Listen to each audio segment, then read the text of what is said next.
साथियों, आज देश भारत में ही नहीं विश्व में अशोक विजयदशमी और दूसरे इसका नाम कहें तो धम्मचक्र प्रवर्तन दिवस को विश्व भर में बौद्ध राष्ट्र मना रहे हैं और जहाँ जहाँ बौद्धिस्ट लोग हैं उन देशों में मनाया जा रहा है। अब आप कहेंगे सम्राट अशोक विजयदशमी क्यों? सम्राट अशोक ने बौद्ध धर्म ग्रहण किया था। कब ग्रहण किया था ये जानना आपको आवश्यक है, तभी आगे की बातें आपके समझ आएंगी। सम्राट अशोक कलिंग युद्ध किया था जिसमें बहुत लोगों के, लाखों लोगों के मारे जाने की खबरें आपने पढ़ी होंगी। इस भारी नरसंहार से के बाद जो विजय हासिल की थी उससे सम्राट अशोक का मन विचलित हुआ था और उस समय वो शांति चाहते थे। उसी समय इनकी मुलाकात बौद्ध भिक्षु मोंगलपुत्र तिस्स से होती है और वो इनको बौद्ध धर्म ग्रहण करने की सलाह देते हैं। उनकी सलाह पर सम्राट अशोक बौद्ध धर्म ग्रहण करते हैं और ये उत्सव सम्राट अशोक के राज्य में 10 दिन मनाया जाता है। कुछ लोगों का मानना है, कुछ इतिहासकारों का कहना है कि मोंगलपुत्र तिस्स ने बौद्ध धर्म की दीक्षा नहीं दी थी, बल्कि उनके शिष्य उपगुप्त ने सम्राट अशोक को बौद्ध धर्म की दीक्षा दी थी। खैर, इस विषय में नहीं जाना चाहते हैं, लेकिन ये सत्य है कि सम्राट अशोक ने इस बौद्ध धर्म की दीक्षा बौद्ध भिक्षु से ग्रहण की और तलवार त्याग कर सत्य, अहिंसा, मैत्री, समता, समानता, स्वतंत्रता, भ्रातृत्व का मार्ग अपनाया और उन्होंने जो सामाजिक कार्य किए हैं, बौद्ध धर्म ग्रहण करने के बाद, तलवार त्याग करने के बाद, बौद्ध धर्म के द्वारा उन्होंने क्या किया है, क्या विस्तार किया है, बौद्ध धर्म ग्रहण करने के बाद उन्होंने राजज्ञा चालू की थी, जारी की और नर बल पर प्रतिबंध लगा दिया, पशु बल पर प्रतिबंध लगा दिया कि पशुओं की कोई बलि नहीं चढ़ाएगा, क्योंकि उस समय एक प्रथा थी, किसी राजा का महल बने, पुल बने, कुछ भी हो तो इतने मनुष्यों की बलि चढ़ाई जाएगी, इतने पशुओं की बलि चढ़ाई जाएगी तो राजा निष्कंटक रहे। ये जो व्यवस्था थी उस पर प्रतिबंध लगा दिया।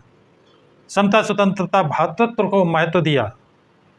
कलिंग विजय के बाद उन्होंने अहिंसा, करुणा, सामाजिक कल्याण के काम किए। जैसे मनुष्यों के लिए अस्पताल खुलवाए तो पशुओं के चिकित्सा के लिए अस्पताल खुलवाए। उन्होंने पानी पीने के लिए कुएं खुदवाए और तालाब भी खुदवाए जिससे जानवर भी आसानी से पानी पी सके। सड़कों का निर्माण करवाया जिससे लोगों को आने जाने में सुविधा हो। सड़कें बनवाई उन्होंने, नहरें भी बनवाने का उल्लेख मिलता है। अशोक स्तंभ बनवाए, शिलालेख लिखवाए और शासन इतना सुव्यवस्थित रहे कि कोई किसी की संपत्ति ना छीन ले, कोई किसी की इज्जत ना छीन ले, कोई किसी की बलि ना चढ़ाते। इन सारी व्यवस्थाओं पर कंट्रोल किया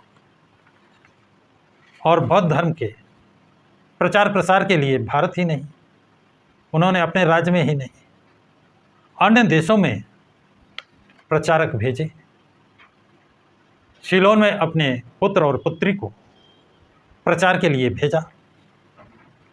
ऐसे महान सम्राट अशोक ने जिस दिन बौद्ध धर्म ग्रहण किया था उसी दिन बाबा साहब डॉक्टर भीमराव अंबेडकर ने बौद्ध धर्म ग्रहण करने का निश्चय किया था।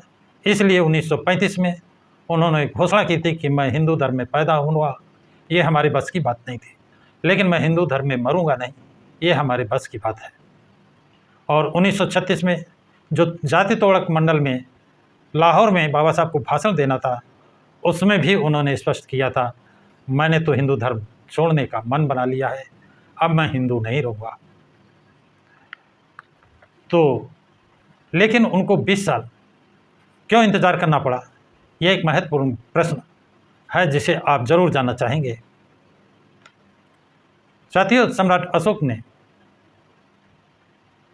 जिस दिन बौद्ध धर्म ग्रहण किया था, उस समय 10 दिन तक ये उत्सव मनाया गया था, पूरे राज्य में उत्सव मनाया गया था। इसलिए अशोक विजयदशमी के नाम से इस पर्व को जाना जाता है। और ये पर्व 1956 को 2500 वर्ष पूरे हो रहे थे। तो बाबा साहब 1956 का इंतज़ार कर रहे थे और अशोक विजयदशमी या धर्मचक्र प्रवर्तन दिवस 14 अप्रैल को दशहरा था। दशहरा के दिन ये दिन और समय पूरा हो रहा था। उसी दिन बाबा साहब ने नागपुर में दीक्षा भूमि में बौद्ध धर्म को ग्रहण किया था। और इसके बाद उन्होंने करीब 10 लाख लोगों को 2-3 दिनों में अलग अलग बौद्ध धर्म की दीक्षा दी थी और साथ में 22 प्रतिज्ञाएं भी उन्होंने दी थी। और जब से बाबा साहब डॉक्टर भीमराव अंबेडकर ने नागपुर दीक्षा भूमि में बौद्ध धर्म की दीक्षा ली थी, तब से प्रतिवर्ष नागपुर दीक्षा भूमि में अशोक विजयदशमी के दिन विशाल पर्व मेला आयोजित होता है और देश के कोने कोने से लोग आते हैं, विदेशों से भी लोग आते हैं और बौद्ध धर्म की दीक्षा लेते हैं। तो साथियों, सम्राट अशोक ने तलवार का शासन छोड़कर सत्य, अहिंसा, मानवता, स्वतंत्रता, समानता, भ्रातृत्व का शासन किया और वो भारत के नहीं विश्व के महान सम्राट बने। और गौतम बुद्ध के बाद सम्राट अशोक, और सम्राट अशोक ने जिस दिन बौद्ध धर्म की दीक्षा ली थी, उसी दिन 2500 वर्ष पूरे होने पर भारत के बौद्ध सत्व बाबा साहब डॉक्टर भीमराव अंबेडकर ने बौद्ध धर्म की दीक्षा नागपुर में दीक्षा भूमि में लेकर उस इतिहास को पुनः जागृत कर दिया, जिसको यहाँ के लोगों ने खत्म कर दिया था या समाप्त करने का प्रयास किया था, जिसको बाबा साहब ने कहा था बौद्ध धर्म को मैं पुनः हरा भरा कर दूंगा। और जब से 1956 से बाबा साहब ने बौद्ध धर्म की दीक्षा ली है, प्रतिवर्ष करोड़ों लोग बौद्ध धर्म की दीक्षा ले रहे हैं। प्रतिवर्ष बौद्ध धर्म की दीक्षा नागपुर के दीक्षा भूमि में देश विदेश के लोग आकर ले रहे हैं। तो साथियों, ये जानकारी आप लोगों को, हाँ साथियों, एक चीज़ और बता दूं, अशोक विजयदशमी सम्राट अशोक से पहले कभी नहीं मनाई जाती थी। अशोक विजयदशमी धर्मचक्र प्रवर्तन दिवस सम्राट अशोक के समय से सम्राट अशोक द्वारा जारी किया गया है। तो ये गलतफहमी आप लोग निकाल दें कि ऐसा कोई ऐतिहासिक अभिलेख नहीं मिला है कि सम्राट अशोक के पहले अशोक विजयदशमी या धर्मचक्र प्रवर्तन दिवस मनाया जाता हो। तो साथियों, ये जानकारी आप लोगों को कैसी लगी है, कमेंट्स बॉक्स में कमेंट्स ज़रूर लिखें। इस वीडियो को लाइक और शेयर करें। प्रकाश की राज चैनल को सब्सक्राइब करें।